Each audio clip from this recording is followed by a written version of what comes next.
میں ہم نے سبق بھیڑیا کا جائزہ لیا ہے اور بتایا آپ کو کہ اس کے مصنف کا نام فاروق سرور ہے، جو بلوچستان سے بیلونگ کرتے ہیں، اور انہوں نے بہت سی کتابیں جو ہیں وہ پشتوں میں لکھی ہیں، اور انہوں نے جو افسانہ بھیڑیا لکھا ہے اس میں علامتی رنگ ہے، یعنی کہ بھیڑیا کو وہ ماحول کا جبر اور اندر کا خوف قرار دیا ہے۔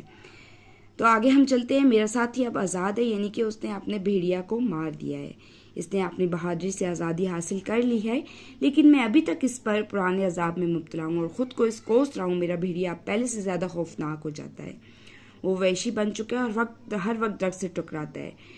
شاید اس کا یہ خیال ہے کہ اس طرح میں درخت سے نیچے گر پڑوں گا یا درخت ٹوٹ جائے گا، مگر میں نے ہر وقت درخت کی شاخوں کو مضبوط طریقے سے پکڑا ہوتا ہے اور مارے خوف کے میرے پسینے جو ہے وہ جسم پسینے میں ڈوبا ہوتا ہے۔ دن ہو یا رات میں مسلسل بھیڑیے کو بد دعائیں بھی دیتا ہوں، لیکن وہ کم بخت ہے کہ باز نہیں آتا۔ میرا ساتھی مسلسل مجھے آواز دیتا ہے، وہ قسمیں کھاتا ہے کہ تم نیچے اترو تو بھیڑیا تمہارا کچھ نہیں بگاڑے گا، وہ بہت کم زور ہے، تم اسے آسانی سے مار سکتے ہو۔ لیکن مجھے اس کی بات پر یقین نہیں اور اوپر کھڑا خوف سے کانپ رہا ہوں۔ اب چند ایسے واقعات شروع ہو جاتے کہ مجھے یہ یقین ہو جاتا ہے کہ میں بالآخر مر جاؤں گا۔ اچانک درخت میں حرکت پیدا ہوتی ہے، میں فوراً نیچے دیکھتا ہوں کہ بھیڑیے نے اسے ہلایا تو نہیں، لیکن بھیڑیا اپنی جگہ لیٹا ہوتا ہے۔ یہ کیا؟ میں چیخ اٹھتا ہوں۔ درخت لمحہ بلمحہ چھوٹا ہو رہا ہے۔ میں مارے گھبراہٹ کے درخت کی موٹی شاخوں پر زور زور سے اچھلتا ہوں کہ ہو سکتا ہے اس طرح سے درخت رک جائے، لیکن درخت نہیں رکتا اور چھوٹا ہو جاتا ہے۔ اب ایک دوسری چیز مجھے مزید خوف زدہ کر دیتی کہ بھیڑیا بڑا ہو رہا ہے اور تھوڑی دیر میں ایک بیل جتنا بڑا ہو جاتا ہے۔ میں چیختا ہوں، چلاتا ہوں، درخت کے اندر ادھر ادھر بھاگتا ہوں، لیکن بے سود۔ اب میں خود کو ذہنی طور پر موت کے لیے تیار کر لیتا ہوں اور ارد گرد کی تمام چیزوں کو الوداعی نظروں سے دیکھتا ہوں۔ بھیڑیا اور میں لمحہ بلمحہ ایک دوسرے کے قریب آ رہے ہیں۔ میرا ذہن بالکل اب معاف ہے، یعنی کہ سوچنے سمجھنے کی صلاحیت نہیں ہے۔ میری آنکھیں بند ہیں اور میں پھانسی چڑھنے والے اس مجرم کی طرح موت کو خوش آمدید کہہ رہا ہوں، جس کی گردن میں رسی کا پھندا ڈالا جا چکا ہے، اور جواب اس انتظار میں کہ جلاد کب لیور کھینچے گا۔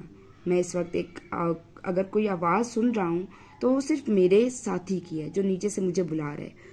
خدا را نیچے اترو، تم بھیڑیے سے زیادہ طاقتور ہو۔ بھیڑیا یوں ہی ایک خوف ہے، روئی کا ایک پہاڑ ہے، یعنی کہ بھیڑیا جو ہے وہ ہمارے اندر کا خوف ہے، روئی کا ایک پہاڑ ہے جسے تم ایک ہی ٹھوکر سے اپنے راستے سے ہٹا سکتے ہو۔ بالآخر میں ہمت کرتا ہوں اور درخت سے نیچے کودتا ہوں۔ میرا بھیڑیا جو ہی مجھے اپنے سامنے پاتا ہے مجھ پر حملہ کر دیتا ہے، لیکن پیشتر اس کے کہ وہ مجھے ہلاک کر دے، میں سے اس پتلی اور نازک سی شاخ سے مارتا ہوں جو میں نے درخت سے توڑی ہوتی ہے۔ ہاتھی جیسا بڑا بھیڑیا دھڑام سے نیچے گرتا اور دیکھتے ہی دیکھتے مر جاتا ہے۔ اب میں آزاد ہوں۔ کتنی حسین ہے آزادی، کتنا خوبصورت ہے اس کا احساس۔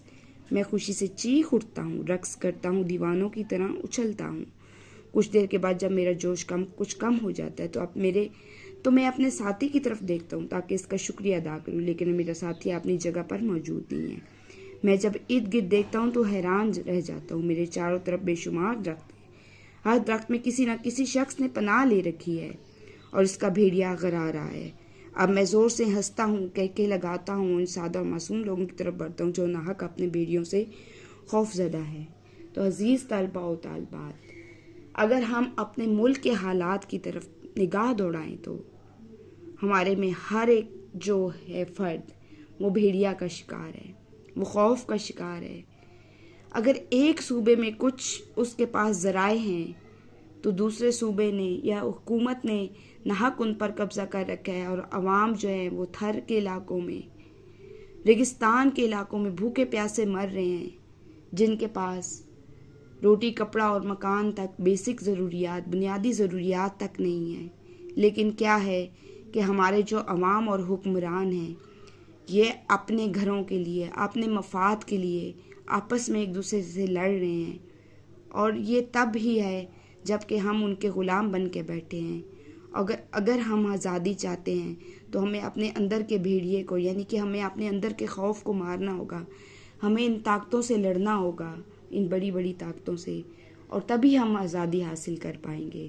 تو فاروق سرور نے بھی اپنے افسانوں میں علامتی جو انداز اپنایا ہے اس کے ذریعے سے لوگوں کو باخبر کرنا چاہتے ہیں کہ خدا را اپنے لیے آواز اٹھائیں اور اپنے لیے آزادی حاصل کریں تاکہ وہ اپنے اندر کے بھیڑیا کو مار سکے۔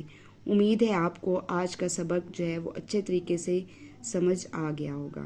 تو عزیز طالبہ و طالبات اس کی مشق کی طرف آتے ہیں، تو بتاتے ہیں کہ جو بھیڑیا افسانہ جس میں علامتیں استعمال ہوئی ہیں، ہم دیکھتے ہیں کہ علامت کے لغوی معنی کیا ہے۔ نشان، اشارہ، شناخت کے ہیں۔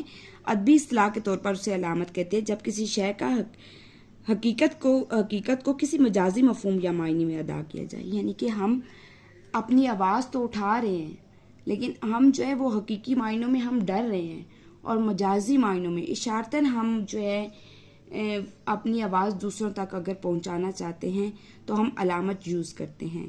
علامت نگاری کا لفظ انگریزی کے لفظ سمبولزم کے متبادل کے طور پر استعمال ہوتا ہے۔ ادب میں علامتیں مختلف طریقوں اور ذرائع سے حاصل کی جا سکتی ہیں، مثلا معاشرے سے، ذاتی تجربے سے۔ ہمارے یہاں علامت نگاری کی روایات انگریزی ادب سے آئی ہے۔ فاروق سرور نے بھیڑیا افسانے میں بڑی کامیابی کے ساتھ مختلف علامتوں کے استعمال کی تکنیک اور اسلوب کو استعمال کیا ہے۔ گویا کہ مقصد یہ ہے کہ ہر انسان اپنے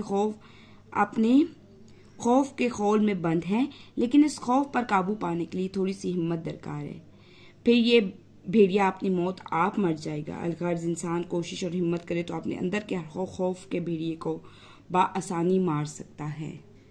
عزیز طالبہ و طالبات، میں امید کرتی ہوں کہ ہم نے آج جس سبق کا جائزہ لیا ہے بھیڑیا کا، اس کی جو علامتیں استعمال ہوئی ہیں اور اس کا مرکزی خیال کیا ہے، مجھے امید ہے کہ آپ کو یہ سمجھ آ گیا ہوگا۔ اس بھیڑیا کا افسانہ کا مرکزی خیال یہ ہے کہ ہمیں اپنے اندر کے خوف کو مارنا ہوگا اور ہمیں جو ہے آزادی تبھی ملے گی، اور آزادی جو ہے وہ قربانی کا مطالبہ کرتی ہے، یعنی کہ ہمیں کچھ نہ کچھ قربان کر کے آزادی حاصل کرنا پڑے گی۔ تو یہ تبھی ممکن ہے جب ہم اپنے اندر کے بھیڑیا کو ماریں گے اور ہم حالات کا مقابلہ کریں گے۔